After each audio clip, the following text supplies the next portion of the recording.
Hi everyone, Beach Al here, and we're back on another episode. We got a 2008 Mitsubishi Eclipse, and I believe it needs a new starter, but we need to find out. So let's get to work because this is Beach Al's garage. Now on the Mitsubishi Eclipse, the 2008 model, the starter is legitimately in the dumbest place known to man, and it's right behind the exhaust manifold, right in the middle of the block. Now, to get to it, before we start yanking everything out, we're going to take the heat shield off. We're going to take the shield off the actual starter itself, and we're going to see if we can smack it to get it to start. If we can get to start by hitting it, then we know the starter, the plunger is probably stuck. It's the original starter on this car, so it's definitely due for some replacements. Let's get to work and find out. So there's going to be four 10mm bolts, 1, 2, 3, and 4 that hold the heat shield up. There's going to be four 10mm bolts that hold the heat shield for the starter. You have 1, 2, 3, and 4. And then when you get that off, we're going to figure out if there's a way to get it out without taking out the manifold. But every video I've seen online as well with others, same scenario. It really sucks because this is so old that there's a lot of risk of stuff breaking, and I hate removing really old rusty manifolds. Out of anything in any car, exhaust manifolds are the worst because you break stuff always. We'll find out though. So we did some basic tests, and conclusion, starter has to come out. What I mean by basic is pretty much we got power going straight to the starter. We got zero power going to the solenoid wire, but the relay works. We're getting power straight to the relay. I tried doing a manual start on it. It did not start. So I have to see if I can take the manifold off, and then we're going to try one other test where we're going to jump the wire from the power to the solenoid and force it on and see if we can get it to start. But the manifold has to come out, so I can do that without shorting the wires out. Pretty much it's an old school hack.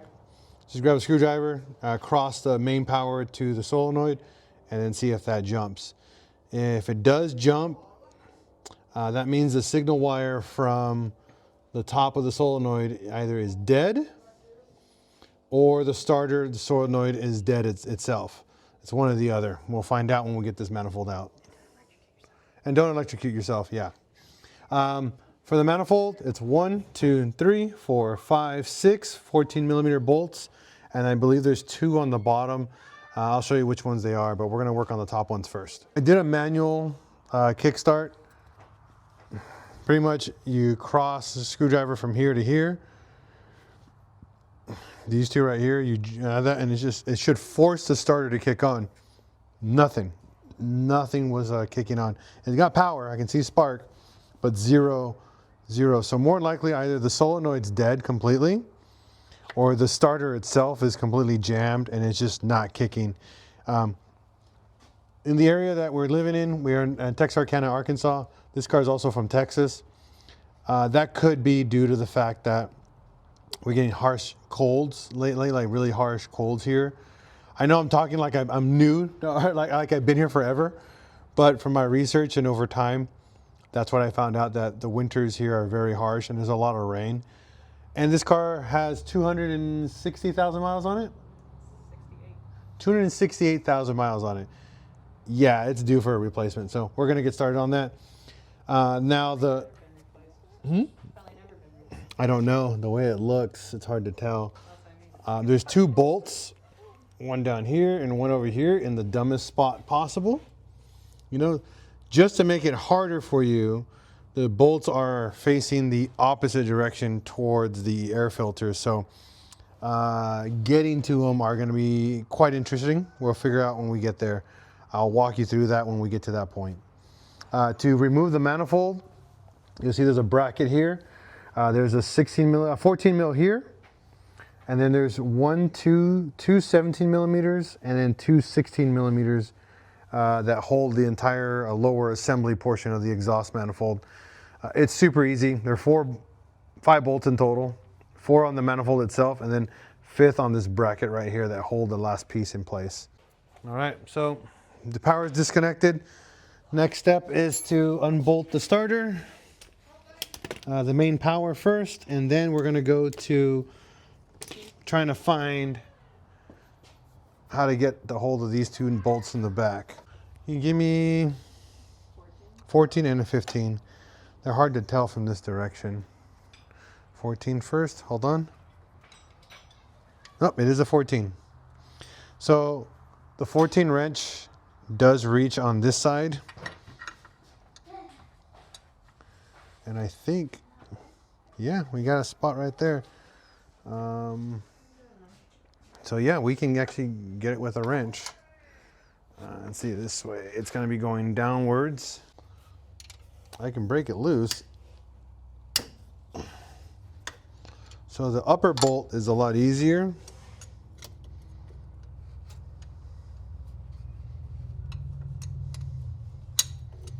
For sure. Much easier to get to. But this lower one, I'm gonna see if I can get an angled socket into this spot. Yeah, I can get one right there. So we're gonna get a wobble head, 14. And we're gonna see if we can get in there and get this guy out.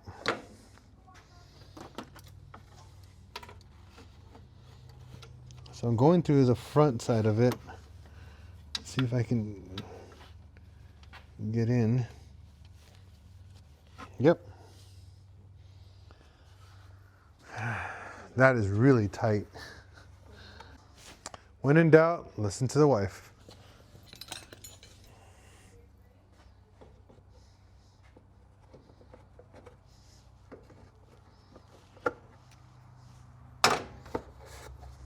So I kind of got really stuck to myself trying to think about how to get this out. I already swapped the starter out. Now you'll notice down here really close, that's the 14 there and that's the 14 up here. To get this one, I recommend this guy here, this wrench, get it in here, break it loose with this. Once you get it loose, you can start with a ratchet. I got a 14 long reach ratchet and go all the way in between right here. You'll see right there. I got it. I was able to tighten it up. All right, now the next one that's on top, you can try to get the ratchet into there or a wrench. I was able to do it with a wrench, 1 turn at a time on this top one. I'm gonna try to get a ratchet on this end in between here and try to get as much as I can and then finish it off with the wrench.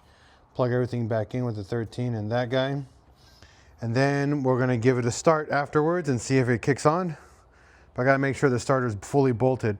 Now, you'll see here with the wrench, with the ratchet, I was rubbing right into the hose. Just be careful, guys.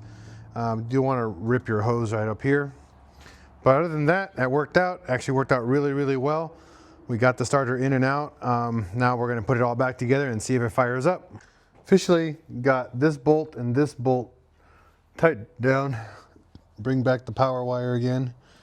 Had to move it out of the way because it was in the way to tighten the bolt up.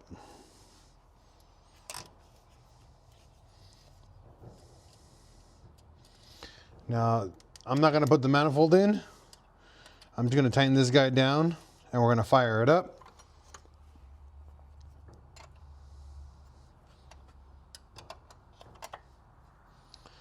And see if this solved our no start issue. Now, the reason why I decided to go to the starter instead of just doing more diagnostic, well, I did diagnostics initially and got no power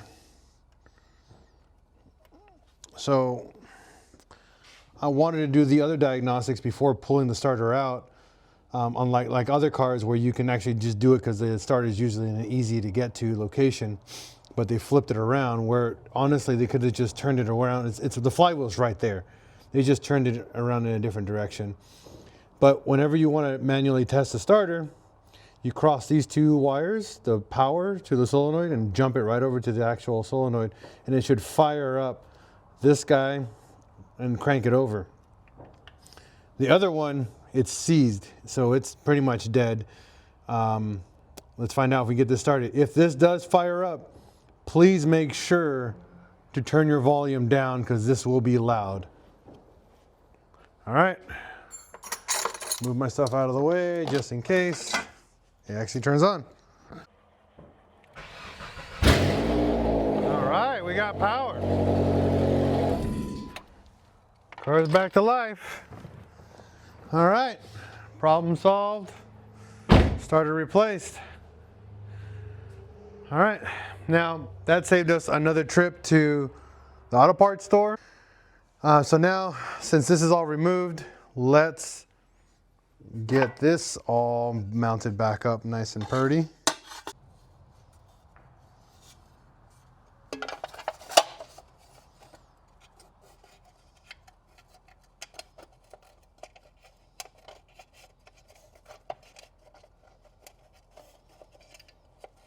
This is what sucks when you start doing remanufactured parts. Nothing works exactly the same like an OEM part. Technically, this is supposed to be brand OEM remanufactured. That means it's the same guts, just all new internals.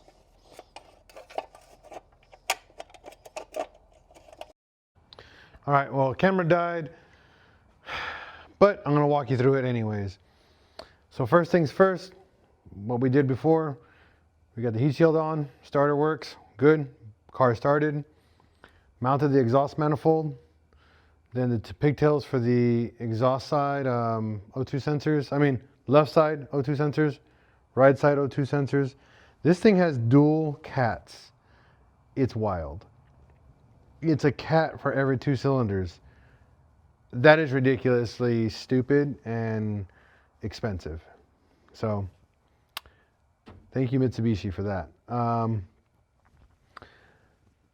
Put the exhaust manifold on, put the washer, then the nut, and then not tight. Give them about 2-3 threads of space to wiggle forward and back. Come down underneath. Down here, this is where I didn't get to film, but I'm going to walk you through it. Right here, there's a 14. Back here as well is a 14. You'll see here, right there, 14, and then the 14 right above it. It's the bracket that holds the exhaust manifold to your downpipe here. There's 2 17s, one here and one on the back. Remember how the bracket's mounted right there, because if not, you're going to have problems getting this lined up. Just remember, before you drop it, remember the orientation of the little bracket, the little L-shaped bracket that holds the 2 bolts for this manifold to be mounted correctly. Do not install this while you're trying to get this one installed. This will hang and move out of the way for you a little bit. I'll give you some wiggle room so that way you can tighten the bolts up there and tighten these bolts afterwards, and then you can get that going. Once this is down here is tightened, then work your way back up to the top, and then tighten these bad boys down. I'm gonna get those done right now, and then we're gonna turn it back on and listen for exhaust leaks for good. Pretty much it's ready to go. Manifold bolts on the top go to 12 to 14 pounds. You can go all the way up to 18 pounds. From every resource I found, they were doing 12 to 14 pounds with locking nuts, brand new locking nuts. I went to 18 just because I'm reusing these. Unfortunately, especially where we're located, they're not easy to get a hold of. I am going to mention to the owner that I highly recommend getting new studs, new nuts, and a new gasket, top and bottom, so this can seal better. But based off the cost and the time constraint, we don't have that as an option. right now, but I am going to recommend it to him when he picks up. Next step is we're going to turn it on and listen for exhaust leaks.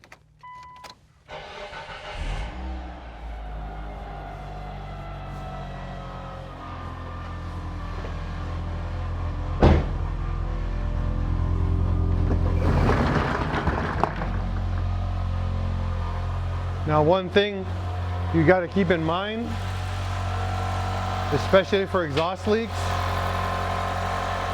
you got to wait till it gets hot, you know? So this will take a minute to get hot. Once it's nice and hot, we should be able to hear something. Usually here it's like a flapping noise, like a prap, prap, prap, prap, prap. You'll hear it if it's an exhaust leak. But currently, I don't hear anything. So we're kind of in the clear for the exhaust leak. But I want it to warm up all the way until we are certain.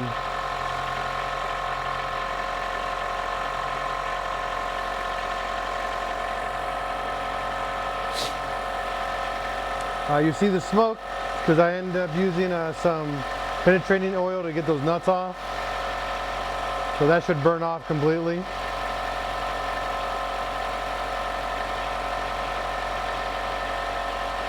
Gotta wait till the idle gets back down.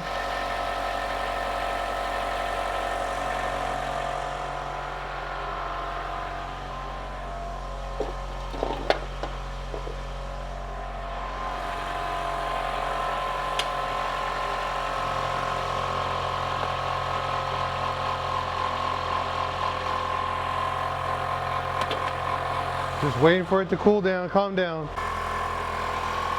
I don't hear anything. I think I'm good.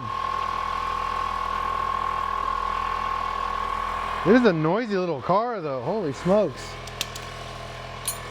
I'm gonna turn it off. Give it a rev just to be safe.